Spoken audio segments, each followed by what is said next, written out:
بسم اللہ الرحمن الرحیم۔ السلام علیکم ورحمۃ اللہ وبرکاتہ۔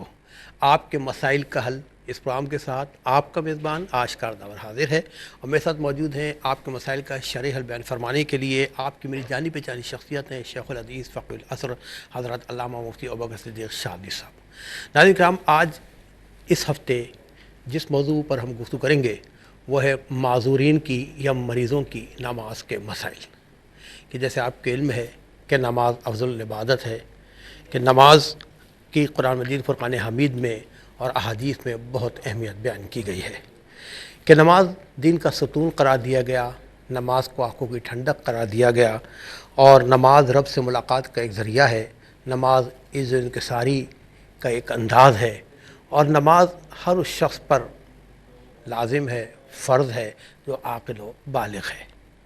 یہاں ناظرین، جب تک سانس ہے جب تک نماز کی ادائیگی کا حکم ہے۔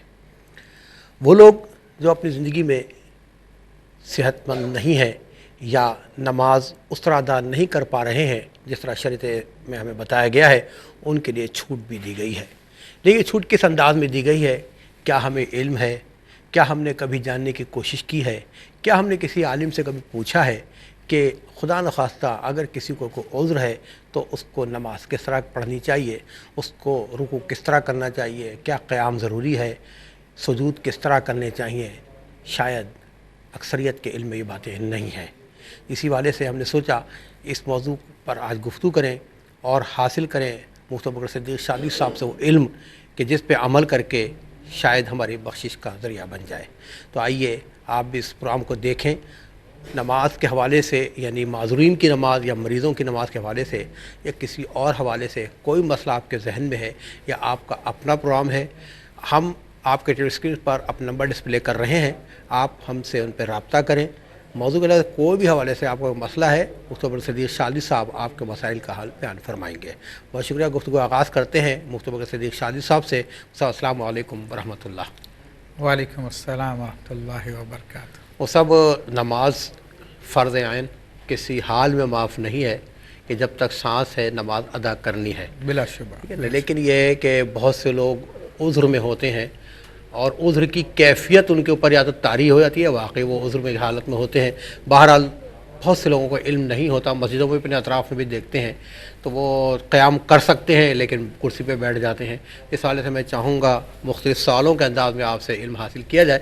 بنیادی سوال میرا یہی ہے کہ مریضوں کی نماز یا معذوروں کی نماز میں کس حد تک چھوٹ دی گئی ہے اراکین کی ادائیگی کے طریقے میں؟ بسم اللہ الرحمن الرحیم۔ دیکھیں، نماز اسلام کا بنیادی ارکان میں سے ایک رکن ہے، اور اس کی اہمیت کا یہ عالم ہے کہ کسی حال میں معاف نہیں ہے، سوائے یہ کہ انسان پر ایسی غفلت، ایسی بے ہوشی طاری ہو جائے کہ اسے 6 نمازوں تک یعنی وہ موقع ہی نہ ملے پڑھنے کا، تو اس حالت میں اس کی معاف ہے، وہ نمازیں ان کی قضا بھی نہیں ہے۔ باقی اگر وہ بیمار ہے تو بھی نماز ادا کرے گا، اگر کھڑے ہو کر نماز ادا کرنے کی طاقت نہیں ہے تو بیٹھ کر نماز ادا کرے، اور بیٹھ کر نماز ادا کرنے کی طاقت نہیں ہے تو لیٹ کر نماز ادا کرے، سر کے اشارے سے نماز ادا کرے۔ تو جب تک اس کے ہوش برقرار ہیں اور سر ہلانے کی اس کے پاس طاقت ہے تو اس کو نماز پڑھنے کا حکم دیا۔ یہاں تک ایک مسئلہ بیان کیا فقہ نے کہ اگر کوئی شخص پانی میں ڈوب رہا اور نماز کا وقت جا رہا اور وہ تیراک ہے تو اس حالت میں بھی اگر وہ نماز پڑھ سکتا تو نماز کو وہاں پہ بھی کرنا کرے، پانی کے اندر بھی۔ سبحان اللہ، سبحان اللہ، ماشاء اللہ۔ اچھا، وہ سب عموماً یہ دیکھا گیا ہے مساجد کے حوالے سے، گھروں میں میری بہنوں کے حوالے سے بھی ایک آبزرویشن ہے ہم لوگوں کی کہ قیام کر سکتے ہیں لیکن کیونکہ سجدہ رکوع میں نہیں جا پاتے، وہ اشاروں سے کرتے ہیں تو پھر قیام میں بھی وہ بیٹھ جاتے ہیں، تو کیا یہ نماز ہو جائے گی یا قیام لازم ہے اگر اس پہ دسترس ہو ان کو؟ تو دیکھیں، جو شخص سجدہ نہیں کر سکتا تو شریعت کی اصطلاح میں مومی کہلاتا ہے، یعنی اشارے سے سجدہ کرنے والا۔ ٹھیک، تو اب مومی پہ پھر قیام فرض نہیں ہے، قیام فرض نہیں ہے۔ ہاں، یعنی وہ بیٹھ کے ہی پڑھ سکتا ہے اور لیٹ کے ہی پڑھ سکتا ہے اگر ایسی کنڈیشن ہے۔ صحیح. اچھا ابھی کہیں میں پڑھ رہا تھا, میں چاہوں گا اگر میں غلط ہوں تو مجھے تصحیح کیجیے گا یا مجھے تھوڑا سا علم دیجیے گا کہ آقا صلی اللہ علیہ وسلم جب ایک صحابی رضی اللہ عنہ کے پاس تشریف لے گئے تو دیکھا کہ وہ صحابی رضی اللہ عنہ تکیے پہ سجدہ کر رہے تھے, آقا صلی اللہ علیہ وسلم تکیہ ہٹا دیا, پھر لکڑی پہ سجدہ کر رہے تھے, لکڑی ہٹا دی, پھر فرمایا کہ زمین پہ سجدہ کرو. تو اس حوالے سے میں چاہوں گا کہ جو کرسیوں پہ لوگ جو ہے لگا ہوتا ہے, اس کا بورڈ لگا ہوتا ہے, اس پہ سجدہ کرتے ہیں, شریعت مطہرہ میں اس کی اجازت کس حد تک ہے؟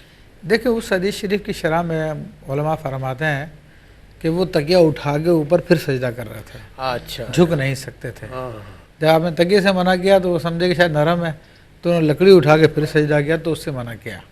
ہاں البتہ ایسی کوئی چیز ہے جس کے اوپر آپ سجدہ کرنا چاہتے ہیں, زمین پہ نہیں کر پا رہے, تو اس کے لیے شرط یہ کہ وہ 12 انگل سے زیادہ اونچی نہ ہو آپ کے گھٹنے سے. اچھا گھٹنے سے 12 انگل مطلب اس طرح 12 انگل؟ جی ہاں, 1 2 3 4 یوں جی رکھیں, ہاں 10 اور 2 12. ہاں ٹھیک ہے, یہ اسٹائل ہو جی گیا. ہاں. ناظرین کو بتانا چاہ رہا ہوں میری بہنیں اور بھائی کہ یہ گھٹنا ہے تو اس سے 10 انگل یہ ہوگا اور 2 انگل کا اور فاصلہ رکھ لیں, جی ہاں, اس سے اونچا بورڈ نہیں ہونا چاہیے. ہاں 12 انگل سے اونچا وہ بورڈ نہیں ہونا چاہیے, ورنہ اس پر سجدہ جائز نہیں ہے. اور اگر آپ نے وہ 12 انگل تک کا ہے یا اس سے کم ہے اس پہ سجدہ کر لیا تو وہ اشارے سے نہیں, وہ صحیح سجدہ ہے وہ. اچھا اچھا, ماشاءاللہ ماشاءاللہ, یہ آپ نے بڑا اچھا بتایا ہے جو میرے علم میں نہیں تھا کم از کم. اور اگر اتنا نہیں جھک سکتا ہاں تو پھر اس کو ان تکلفات کی ضرورت نہیں, وہ اشارے سے سجدہ کرنے والا ٹھیک, وہ اشارے سے کرے گا. ناظرین نوٹ کیجیے گا. دیکھیں آپ, یہ بہت اچھی بات مفتی صاحب نے بتائی ہے جو یقیناً بہت سارے لوگوں کے علم میں نہیں ہوگی کہ جو کرسی پر سجدہ کرتے ہیں, بورڈ پر سجدہ کرتے ہیں یا زمین میں بیٹھ کے کوئی چوکی رکھ لیتے ہیں تو وہ گھٹنے سے یعنی اس سے 12 انچ اوپر نہیں ہونا چاہیے. 12 انچ ہے یا اس سے کم ہے تو وہ سجدہ آپ کو سجدہ حقیقی ہی کہلائے گا. لیکن اگر 12 انچ سے اوپر آپ جا رہے ہیں, انگل, ہاں سوری 12 انگل, معافی چاہتا ہوں, تو 12 انگل, شکریہ جزاک اللہ. تو اس حوالے سے اگر 12 انچ سے زیادہ ہے تو پھر آپ اشارے سے سجدہ کر لیں. بہرحال اس پہ گفتگو انشاءاللہ آگے بھی کریں گے. شامل کرتے ہیں کالرز کو. جی السلام علیکم. وعلیکم السلام, میرا نام شائستہ ہے. جی میں ڈسٹرکٹ جام شہر سے بات کر رہی ہوں. مجھے نمازوں کے بارے میں پوچھنا ہے کہ میری بہت ساری قضا نمازیں ہو گئی ہے اور میرا وقت بھی بہت بزی ہوتا ہے جاب کے حوالے سے, تو اس لیے مجھے رات کو ٹائم ہوتا ہے پر تھکاوٹ کی وجہ سے بہت نمازیں میری کم ہو گئی ہیں اور میں صحیح طرح سے ٹائم نہیں دے پاتی عبادت کو. تو مجھے وہ صحیح طریقہ بتائیں قضا نمازوں کا. اور مجھے دوسرا سوال یہ پوچھنا تھا کہ قرآن شریف میں جو 14 سجدہ ہیں نا, اس کو صحیح طریقہ کیا ادا کرنا ہوتا ہے؟ کوئی کہتا ہے کہ ورد کرتے ہوئے سجدہ ادا کر دینا چاہیے, کوئی کہتا ہے کہ یہ 14 سجدے ہیں نا یہ برابر اکٹھے مصلی پہ بیٹھ کے ادا کرنا چاہیے. تو اس کے حوالے سے مجھے پوچھنا تھا. چلے میری بہن, آپ نے بڑے اچھے سوال کیے ہیں. انشاءاللہ مفتی صاحب سے آپ کی بات کرائیں گے اور پوچھیں گے مفتی صاحب سے کہ مسائل کا حل کیا ہے. پروگرام دیکھتے رہیے گا. اور ایک اور کال کو شامل کرتے ہیں. جی السلام علیکم. کال ڈراپ ہو گئی. اچھا مفتی صاحب, یہ تو آپ نے ماشاءاللہ بڑی اچھی بات ہمیں بتائی. میری بہن کے مسائل, دیکھیں قضا نمازوں کا طریقہ اکثر ہمارے پروگرام میں بھی بتایا گیا ہے کہ اپنی تمام قضاؤں کا اندازہ کر لیں کہ کتنی نمازیں ان کی باقی ہیں, اور ان کا کوئی الگ طریقہ نہیں ہے. طریقہ وہی ہے نماز پڑھنے کا جو کہ عام نماز پڑھی جاتی ہے, لیکن شریعت نے صرف اس میں ایک رعایت دی ہوئی ہے کہ بہت زیادہ 10 سال 15 سال 20 سال کی نمازیں ہیں اور بندے کے پاس ٹائم نہیں ہے, تو اس میں چند رعایتیں ہیں جو فرض کی قضا کی جاتی ہے اور واجبات کی, یعنی عشاء کے جو 3 وتر واجب ہیں اور فرض ہیں. اب جیسے کہ فجر کی 2 رکعت کی قضا کرنا چاہتے ہیں, اس میں شریعت نے جو رعایت دی ہے وہ یہ ہے کہ آپ ڈائریکٹ جو ہے نیت باندھنے کے بعد قرات شروع کر دیں. ثنا چھوڑ سکتے ہیں, بسم اللہ شریف چھوڑ سکتے ہیں. قرات کرنے کے بعد رکوع میں جائیں تو 3 تسبیحات کے بجائے 1 پڑھ سکتے ہیں. رکوع میں 3 کے بجائے 1 تسبیح پڑھ سکتے ہیں. اور اس کے بعد درود شریف جو آپ پڑھیں گے تحیات شریف کے بعد, تو وہ لمبے درود کے بجائے اللہم صلی علی محمد و آل محمد پڑھ لے اور سلام پھیر لے. تو یہ رعایتیں ہیں, باقی طریقہ وہی ہے. اگر کوئی اس طریقے سے پڑھے تو افضل ہے اس کے لیے, وہ افضل ہے. اچھا شامل کریں آپ کی اجازت سے ایک اور کالر کو. جی السلام علیکم. جی السلام علیکم. وعلیکم السلام. سر میں کالباغ سے محمد انور بات کر رہا ہوں. جی جی سر میرا سوال یہ ہے, کچھ لوگ گھروں میں نماز پڑھتے ہیں مسجد میں نہیں جاتے, ان کے بارے میں سر. اچھا, جو مسجد نہیں جاتے اس کے بارے میں شریعت میں کیا وعید ہے یہ آپ پوچھنا چاہ رہے ہیں انور بھائی. آپ کا بہت بہت شکریہ کہ آپ پروگرام میں شامل ہوئے. مصعب میری بہن کا ایک سوال, اچھا مجھے کہا گیا کالر کو کال شامل کر دیں پھر ایک ساتھ جواب لیں گے. جی السلام علیکم. السلام علیکم. وعلیکم السلام. جی کالر کہاں سے بات کر رہی ہیں؟ میں کینیڈا سے بات کر رہی ہوں. کیسے ہو بیٹا؟ جی الحمدللہ، آپ کی دعائیں چاہیے. کینیڈا سے میری بہن بات کر رہی ہیں. آپ خیریت سے ہیں؟ اللہ کا شکر ہے، اللہ کا کرم ہے، میں بہت بالکل ٹھیک ہوں. جی میرا جی. نام سعدیہ خانم ہے اور میں کینیڈا سے بات کر رہی ہوں. میرے 2 سوال ہیں. جی فرمائیے. جی، پہلا سوال یہ ہے کہ اگر کوئی عورت یا مرد کسی ایسی خاتون کو جو نہایت متقی ہیں، پرہیزگار ہیں، اللہ رسول کے احکامات کو مانتی ہیں، محض اپنی دشمنی کی بنا پر وہ خاتون جو ہے ان خاتون پر الزام لگاتی ہیں کہ انہوں نے جادو کیا ہوا ہے، مجھ پر جادو کیا ہوا ہے، میرے بچے پر جادو کیا ہوا ہے، اور پھر اس جادو کو مطلب دنیا میں بھی پھیلاتی ہیں کہ ہر ایک سے بتاتے ہیں کہ انہوں نے جادو کیا ہے. تو ایسی خاتون یا جو مرد اگر کوئی ہے ایسا جادو کرتا ہے تو اس پر کیا مطلب کیا اس کے لیے عذاب کی کیا وعید ہے؟ ٹھیک.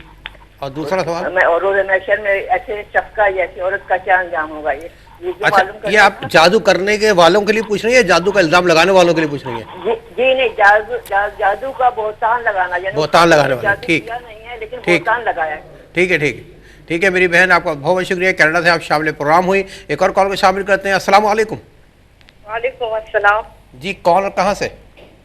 جی میں کراچی سے بات کر رہی ہوں. مولانا صاحب سے یہ سوال تھا کہ مولانا صاحب مجھے جو ہے نا اب پتہ نہیں یہ وہم ہے یا بیماری ہے، لیکن کسی سے پوچھنے سے بھی یہ معلوم ہوا کہ اکثر شادی شدہ جو عورتوں کے ساتھ ہے نا ایسا ہو جاتا ہے کہ پیشاب کے قطروں کی بیماری. تو مجھے اس پہ پکا یقین نہیں ہے. بہرحال اس وسوسے میں ہر وقت جو ہے نا گھری رہتی ہوں، جس کی وجہ سے میری بہت سی نمازیں جو ہے نا وہ ان وسوسوں کی وجہ سے چھوٹ بھی جاتی ہیں. تو برائے مہربانی اگر یہ بیماری ہے تو اس کا علاج بتائیں، اور اگر یہ بیماری نہیں ہے تو اس کا صحیح طریقہ کیا ہے نماز پڑھنے کا. چلے میری بہن ٹھیک ہے، آپ نے وسوسوں اور وہم کے حوالے سے پوچھا ہے.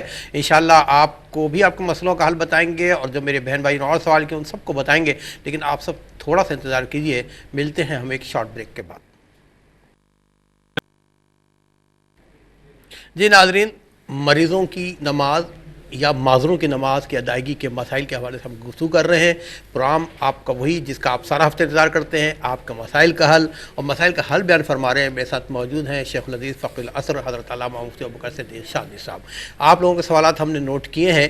چلتے ہیں مفتی صاحب کی طرف کہ آپ کے سوالوں کا جواب یا آپ کے مسائل کا حل کیا ہے. جی مفتی صاحب. اچھا دیکھیں، اس کے حوالے سے ہمارے پاس جو سوال آیا محمد انور صاحب کا کہ اچھا، بلکہ اس سے پہلے بہن نے کوشچن کیا تھا کہ قرآن میں 14 سجدے ہیں کس طرح سے کرنا ہے. تو اس کا حکم شرعی یہی ہے کہ جیسے ہی آپ نے آیت سجدہ تلاوت کی تو اگر کوئی مکروہ وقت نہیں ہے، ممانعت والا وقت نہیں ہے جیسے زوال کا ہے، تو فوری طور پہ آپ سجدہ کریں. آپ انتظار، بلکہ اس کو افضل یہی ہے، یہ نہیں ہے کہ میں قرات تلاوت ختم کر دوں پھر میں سجدہ کروں، بلکہ افضل یہ ہے کہ اسی وقت کر لیں. لیکن اگر یہ بھی رعایت دی گئی ہے کہ چلو جب آپ قرآن بند کریں گے تو اس وقت بھی آپ کر سکتے ہیں، لیکن عموماً شیطان بھلا دیتا ہے. پھر انہوں نے کہا کہ جناب 14 سجدے جب جمع ہو جائے تب کرنا چاہیے، وہ بالکل غلط بات ہے. ایسا کوئی مسئلہ نہیں ہے، فوری طور پہ کرنا چاہیے. محمد انور صاحب نے پوچھا کہ جو بلا وجہ مسجد میں جا کے جماعت سے نماز نہیں پڑھتے ان کا کیا مسئلہ ہے. تو دیکھیں، بلا وجہ شرعیہ کے اگر کوئی مسجد میں جماعت کے ساتھ نماز ادا نہیں کرتا تو نبی کریم صلی اللہ علیہ وسلم کی سخت وعیدیں ہیں. بلکہ ایک حدیث میں یہاں تک آتا ہے کہ آپ علیہ الصلوۃ والسلام ارشاد فرمایا کہ میرا دل چاہتا ہے کہ لکڑیاں جمع کی جائیں اور وہ لوگ جو بلا عذر کے مسجد میں نماز پڑھنے کے لیے نہیں آتے ان کے گھروں کو میں جلا دوں جا کے. اللہ اکبر. لیکن مجھے پھر عورتوں اور بچوں کا خیال آتا ہے. یہاں تک آپ کے الفاظ ہیں. پھر کینیڈا سے بہن نے پوچھا کہ جادو کی تہمت لگاتے ہیں تو اس میں حدیث کسی شریف عورت پہ یا کسی مسلمان پہ لگائیں. تو دیکھیں، جو کسی مسلمان پہ بہتان لگاتا ہے تو ایک روایت کے مطابق بروز قیامت اس کو اس بات کی تکلیف دی جائے گی کہ وہ سوئی کے ناکے سے اونٹ کو گزارے.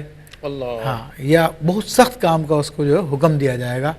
جیسا کہ بعض روایتوں میں آتا ہے کہ جو کے اوپر گرہ لگائے تو بہت ذلت ہے اس کے بروز قیامت.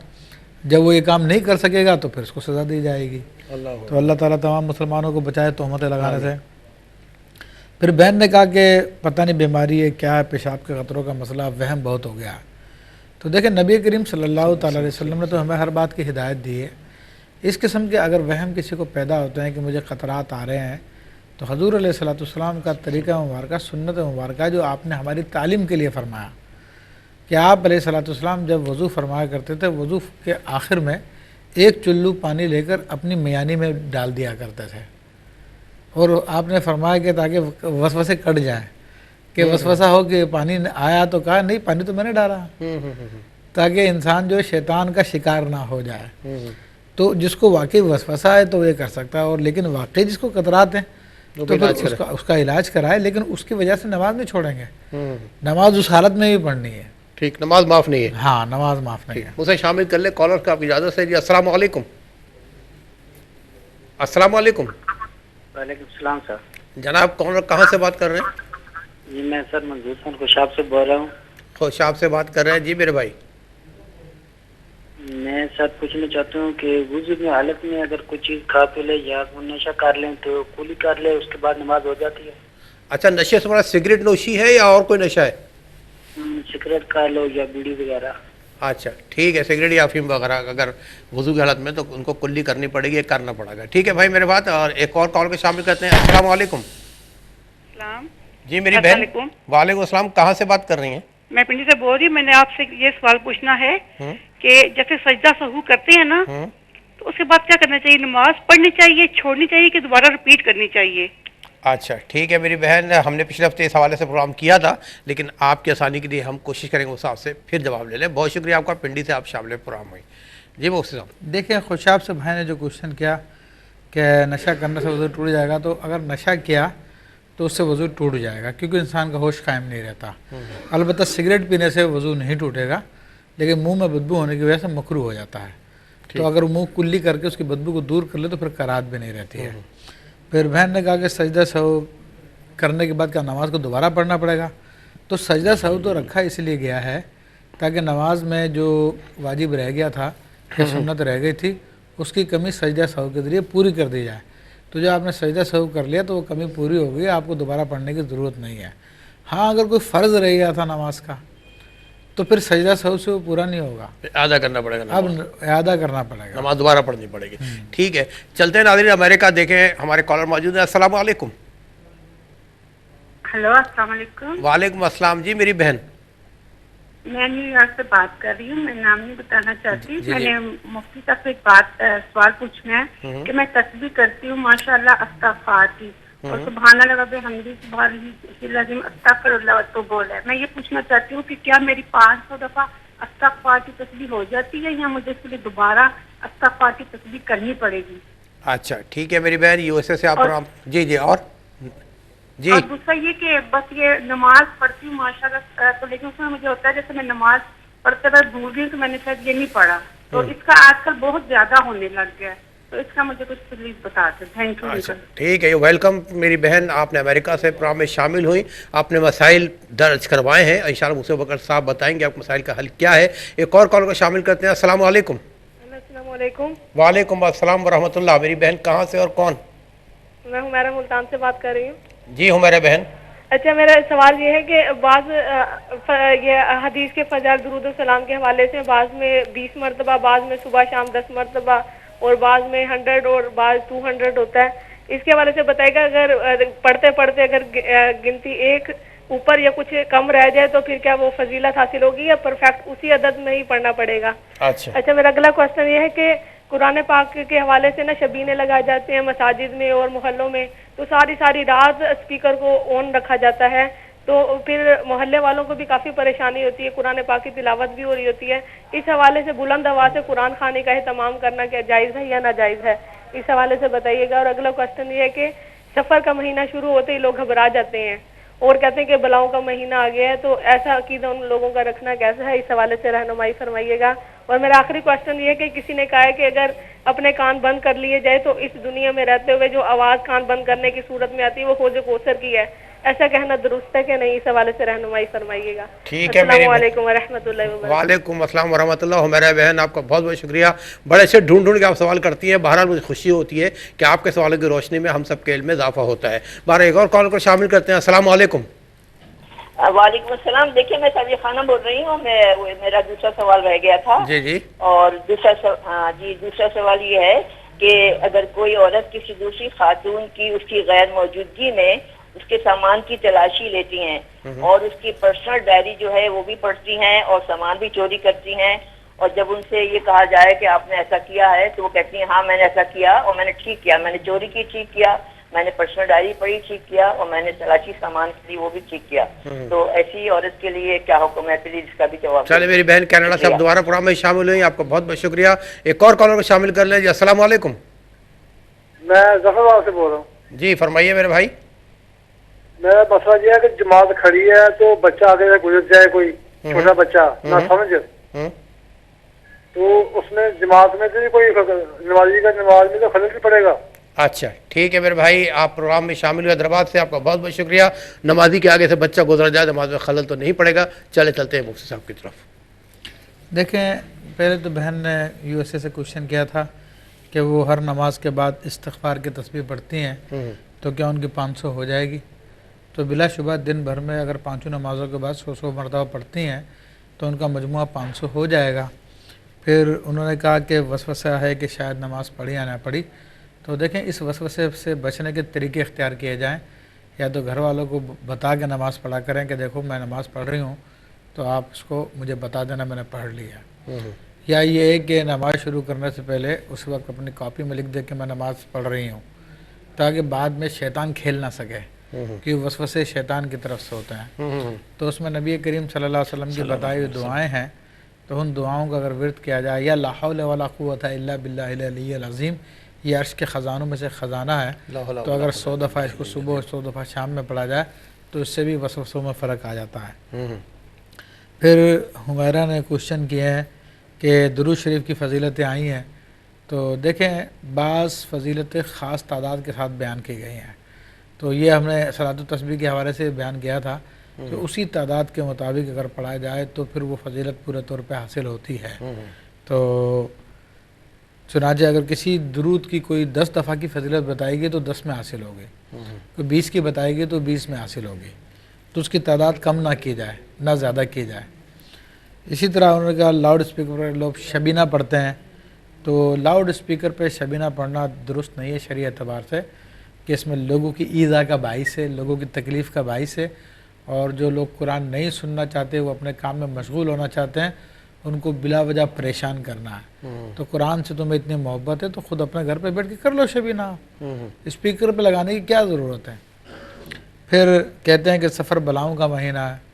تو دیکھیے کہ سفر کے بارے میں حضور علیہ السلام کی جو صحیح حدیث ہے، جو بخاری شریف میں موجود ہے، دیگر کتابیں موجود ہے، آپ نے فرمایا کہ ولا سفرا، یعنی سفر کوئی بلا نہیں ہے، کوئی پریشانی نہیں ہے، کوئی تکلیف نہیں ہے. البتہ بعض ایسی کتابوں میں بزرگوں سے منسوب ہیں، ان کے اندر بتایا گیا سفر میں یہ بلا ہے، یہ بلا، وہ تکلیف ہے، اتنی تکالیف بتائی گئی ہیں. تو حالانکہ ان کی کوئی سند نہیں ہے، بس وہ بزرگوں سے منسوب کر دی گئی ہے. تو شریعت کا اصول یہ ہے کہ جو بات بھی آئے گی سند کے ساتھ آئے گی. اگر سند کے بغیر بات کر دی جائے تو لوگ تو پتہ نہیں کیا کیا کہنا شروع کر دیں گے. تو اس لیے اسی بات کا اعتبار ہے جو حضور علیہ السلام کی بات سند کے ساتھ ہم تک آ چکی ہے کہ سفر میں کوئی بلا نہیں ہے. پھر کہا کہ بعض لوگ کہتے ہیں کہ کانوں کو بند کر لیا جائے تو جو آواز آتی ہے ایک، تو وہ حوض کوثر کی آواز ہے. تو یہ تو میں نے کہیں نہیں پڑھا، البتہ یہ ہے کہ وہ جو آواز آتی ہے، یہ ایک روایت میں مجھے یاد آتا ہے کہ وہ قارون کو جو زمین میں دھسایا گیا تو اس کے دھنسنے کی آواز آتی ہے. اللہ اکبر، کہ وہ زمین میں مسلسل دھستا چلا جا رہا ہے. اچھا. ہاں چلے حمیرہ میری بہن، آپ نے جو سوال کیا یقیناً میرے علم میں نہیں تھا یہ. آج مفتی صاحب سے آپ کے سوال کی روشنی میں نے پوچھا تو میرے بھی علم میں اضافہ ہوا، پوری دنیا میں لوگوں نے یہ سنا ہے. بہرحال ایسے سوال کرتے رہا کریں، اور یہ ہمارا تعلیمی پروگرام ہے، انشاءاللہ پروگرام کو آگے بڑھائیں گے. لیکن ملتے ہیں ایک شارٹ بریک کے بعد.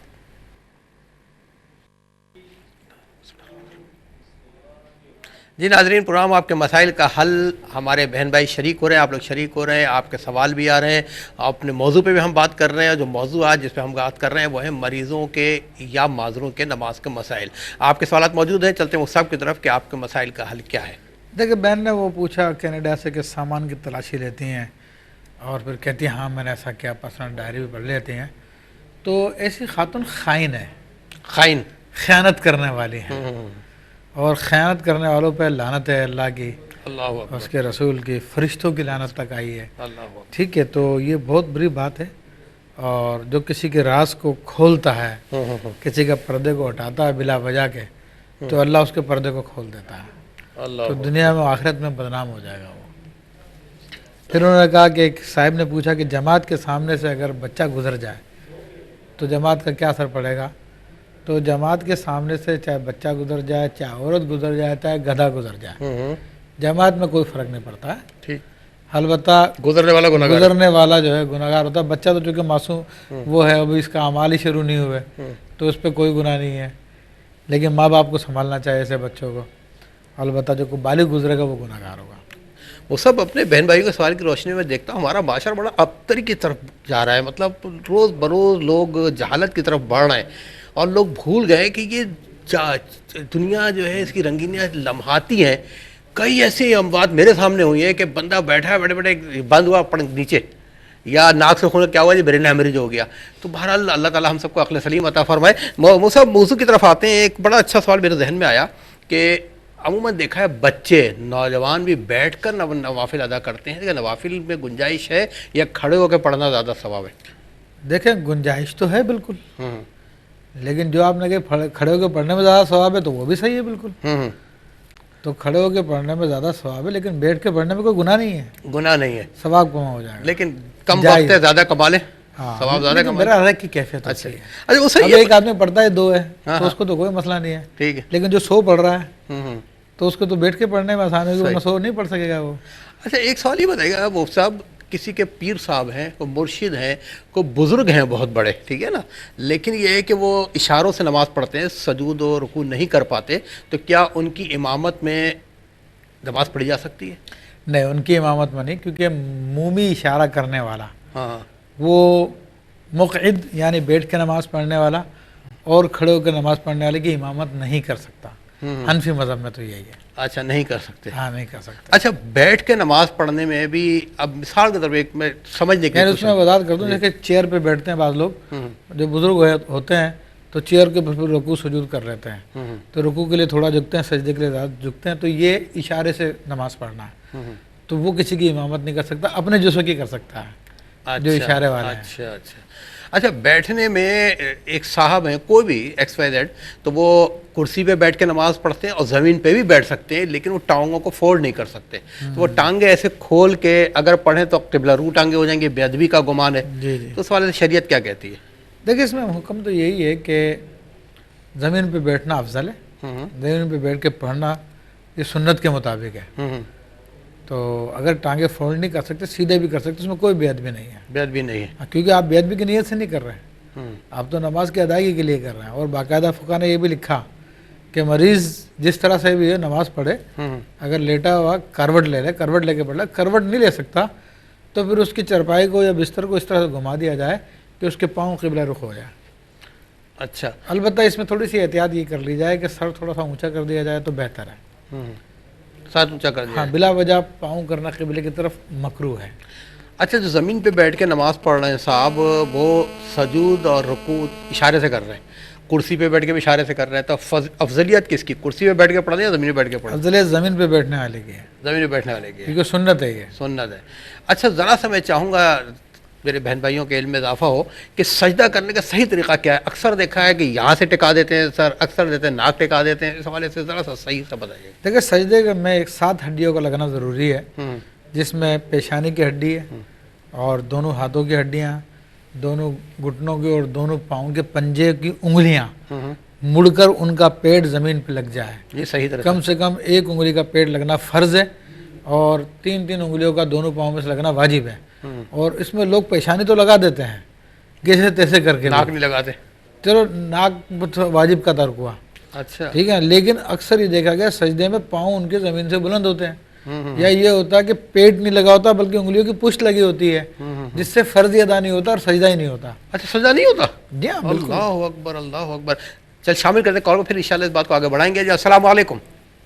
وعلیکم السلام ورحمۃ اللہ وبرکاتہ۔ جی میرے بھائی اکبر علی بات کر رہا ہوں۔ جی جی جی اکبر علی بات کر رہا ہوں فیصل آباد سے۔ جی جی جی میرے 2 سوال ہیں۔ ایک سوال یہ کہ جو قصر نماز ہے اس کے بارے میں پوچھنا ہے کہ وہ کہتے ہیں کہ 25 کلومیٹر کے ڈسٹینس کے اوپر آپ کو قصر نماز واجب ہو جاتی ہے، اچھا جی اور وجہ یہ کہ ہم ہر مہینے کی یکم کو نا اسٹاک ٹیکنگ کے لیے جاتے ہیں اپنی کمپنی کے پلانٹ کے اوپر.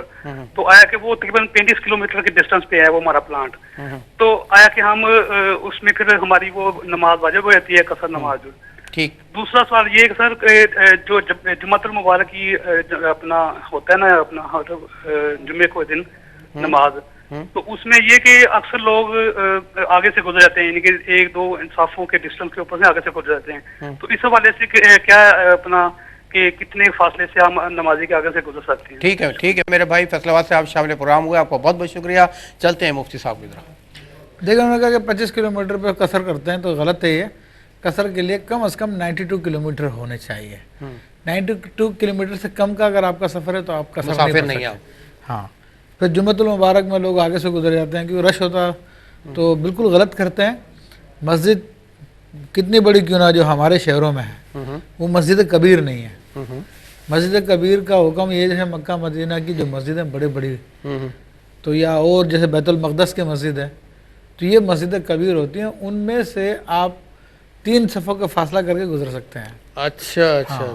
لیکن عام مسجدوں کے اندر وہ اتنی بڑی نہیں ہوتی ہیں, تو اس میں آگے سے گزرنا منع ہے. انتظار کریں. ٹھیک, شامل کرتے ہیں اگلے کالر کو. السلام علیکم. السلام علیکم جی, میں ڈاکٹر نعیم بول رہا ہوں. ڈاکٹر نعیم صاحب, آپ ذرا سا ٹی وی کا والیوم بند کر دیں. سر آپ ایک منٹ ذرا ٹی وی کا والیوم بند کریے کیونکہ ایکو آرام سمجھ نہیں پا رہے. بیٹھ کے کچھ نہیں سکتے. ہلو,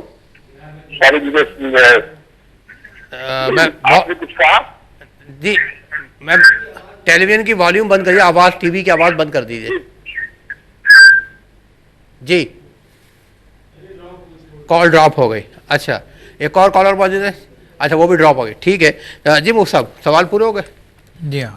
اچھا, اب یہ بیٹھ کے بھی آپ نے بتا دیا. مریض کے والے صاحب نے بات کی کہ مریض کا بیڈ گھما دیا جائے. اگر ایسا ممکن نہ ہو قبلہ رو ہونا مریض کے لیے, تو پھر کیا کرے, وہ بغیر قبلہ رو ہو کے پڑھ لے؟ بہرحال اگر وہ ایسی کنڈیشن میں ہے کہ خود نہیں کر سکتا تو اب اس پہ لازمی نہیں ہے.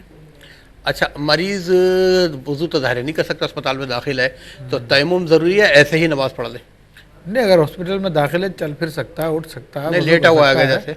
نہیں, لیٹا ہونے سے مراد کیا ہے, یہ کہیں کہ اس میں سکت ہی نہیں ہے. سکت نہیں, ہاں وہی. تو اگر وہ معاملہ ہے تو پھر تو اس کے لیے تیمم کرے گا وہ.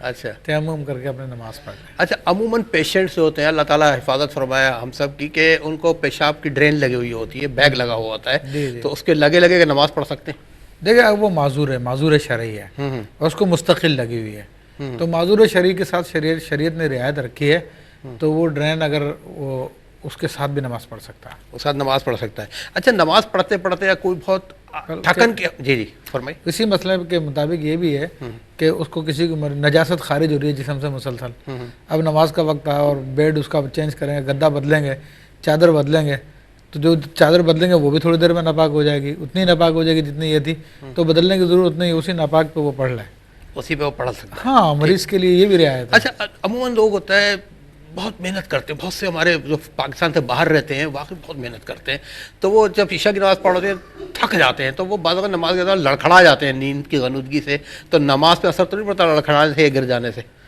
دیکھیں, اگر گر گیا تو پھر تو ٹوٹ جائے گی نماز, اور ہلکا پھلکا تھوڑا سا ہوا تو اس سے نہیں ٹوٹے گی. وضو تو نہیں ٹوٹے گا گرنے سے؟ گرنے سے اگر چت لیٹ گیا وہ تو پھر تو وضو بھی ٹوٹ گیا. اچھا, اگر چت نہیں لیٹا, سرا جھٹکا کھایا اس نے, تو اس سے وضو نہیں ٹوٹے گا. اچھا, نماز پڑھ رہے ہیں, اکثر دیکھا گیا نوجوانوں کو بھی کہ وہ ڈھونڈتے ہیں کالم والی سائڈ, پلر والی سائڈ میں بیٹھتے ہیں اور وہ پھر ٹیک لگا لیتے ہیں نماز کے دوران. کیا نماز میں ٹیک لگانا, سہارا لینا جائز ہے؟ دیکھو, دوران نماز عام آدمی کے لیے تو جائز نہیں ہے سہارا لینا. البتہ کوئی مریض ہے تو جس کو سہارے کی ضرورت ہے, اس کے بغیر وہ کھڑے ہو کے نماز نہیں پڑھ سکتا, تو اس میں کوئی حرج نہیں ہے, وہ لے سکتا سہارا, یا بیٹھ کے ہی پڑھے گا تو اس کو سہارے کی ضرورت ہے تو وہ بھی لے سکتا ہے. عام آدمی کے لیے جائز نہیں ہے. اچھا, میرے بہت سارے بھائی جو مچھیرے ہیں یا نیوی میں جاب کرتے ہیں مختلف ممالک میں, سمندر میں کشتی میں یا جہاز میں ہیں, اور ساتھ تھوڑے سے فاصلے میں خشکی بھی ہے, تو خشکی پہ جا کے نماز پڑھیں یا جہاز میں کشتی میں نماز پڑھ سکتے ہیں سمندر کے اوپر؟ دیکھیں, اگر سمندر کے اندر موجود ہیں, وہ کشتی میں ہے, تو اس میں نماز ہو جاتی ہے. ہو جاتی ہاں البتہ کنارے سے بالکل قریب ہے، زمین سے ٹچ ہو رہی ہے، تو اب حکم یہ ہے کہ زمین پہ اتر کے پڑھیں، ٹھیک، یا کشتی کو خشکی پہ لے آئے وہاں پڑھ لیں. تو اب کشتی میں ہی پڑھ لے، کیونکہ اب تو وہ خشکی میں آ گئی ہے. اب آخری سوال، اگر کسی پہ بے ہوشی طاری ہو جائے اور اس کی 6 وقت کی نمازیں نکل جائیں تو وہ نماز قضا کہلائیں گی یا نماز معاف ہو جائیں گی؟ اگر مسلسل اتنا وہ بے ہوش رہا کہ 6 نمازوں کا وقت اس پہ سے گزر گیا تو وہ 6 نمازیں اس کی معاف ہو گئی ہیں. بلکہ جتنی دیر وہ 6 نمازوں کے علاوہ اور بے ہوش رہا، خدا نخواستہ کوئی مہینے بھر بے ہوش رہا تو مہینے بھر کی نمازیں اس کی معاف ہو گئی ہیں. چلیں موسیٰ، اللہ تعالیٰ آپ کو جزائے خیر عطا فرمائے. اور میں نے ہر زاویے سے موضوع کے ساتھ انصاف کرنے کی کوشش کی کہ آپ سے سوالات پوچھیں، اور آپ نے ماشاءاللہ بہت اچھے جواب دیا. اللہ تعالیٰ آپ کو جزائے خیر عطا فرمائے، اور اللہ پاک ہم سب کو صاحب عمل بھی بنائے. اور صاحب عمل جب ہوں گے ہم، جب ہمیں علم ملے گا، اور علم دیا ہمارے آقا صلی اللہ علیہ وسلم نے، جو آقا صلی اللہ علیہ وسلم سے ہوتا ہوا علماء کرام کی وساطت سے ہم تک پہنچ رہا ہے. شب جمعہ بھی ہے، آقا صلی اللہ علیہ وسلم پر کثرت سے درود بھیجیں کہ تیرے روضے پہ نظر آیا ہے یہ منظر بھی، تاج والوں کی جبینوں کو خم دیکھا ہے، تاج والوں کی جبینوں کو خم دیکھا ہے. عالم بالا کی مخلوق حیراں اب تک، عرش سرکار کے جو زیر قدم دیکھا ہے. اللہ تعالیٰ کا بہت بہت شکر ہے کہ اللہ پاک سبحانہ وتعالیٰ عز و جل نے ہم سب کو مسلمان بنایا، ہمارے آقا صلی اللہ علیہ وسلم کا امتی بنایا. ہمیں چاہیے ہم بھی اپنا فرض ادا کریں، جو آقا صلی اللہ علیہ وسلم کے احکامات ہیں ان پر عمل کریں، آقا صلی اللہ علیہ وسلم کی سنت کی اتباع کریں. زندگی بخیر. تو انشاءاللہ اگلے ہفتے آپ کا خاکسار میزبان آشکار داور کسی اور موضوع کے ساتھ انشاءاللہ آپ کی خدمت میں پھر حاضر ہوگا. اپنا بے حد خیال رکھیے گا. والسلام علیکم ورحمۃ اللہ.